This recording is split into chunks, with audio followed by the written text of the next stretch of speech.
Hi everyone, it's Ryan from Full Throttle Strength and Conditioning, and today I'll be going over the overhead press. I'm going to be going over how to do it properly, as well as some common mistakes that I see when people are doing it. So let's start with how we are going to actually perform the overhead press. So I'm going to take a side view so that you can see here. So I'm going to imagine that the bar is this PVC, and the first thing I want to do is that when I'm holding it, I'm trying to hold it as close to my body as possible. I'm not holding it out wide. And then from here, I also want to make sure that my elbows are directly underneath the bar, so they're not pointing backwards. And two reasons for that. The first is that the weight will be supported by both my wrist and my elbows, as many joints as possible. As well as when I press that bar, I want that bar to go up and slightly backwards. So if I just take a step back from here, as I press, the bar is going up and slightly backwards. When I find that when people drop their elbows like this, when they press, the bar goes straight out in front.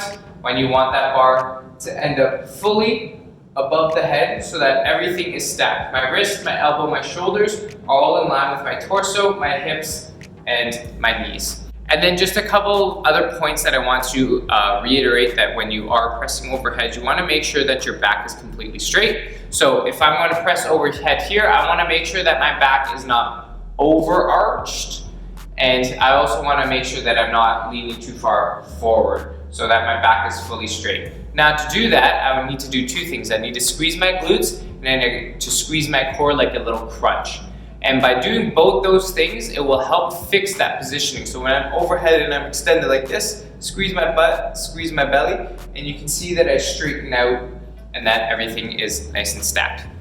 And that will actually be the first common mistake that people will make when they are overhead pressing, is that they will start leaning back and overarching.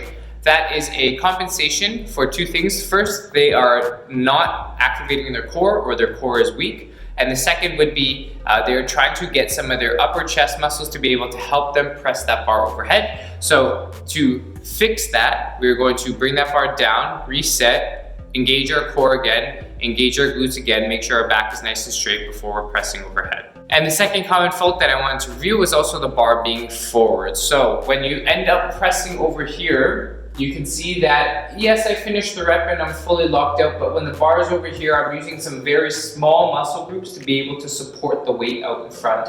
Whereas when I have it fully locked out overhead, I can lock it out and hold that position in a much stronger position. So when I lock out overhead, I'll be in a much stronger position to be able to support the weight. Whereas when I'm keeping in front, I'm putting a lot of stress on my shoulders because I'm holding that weight out in front.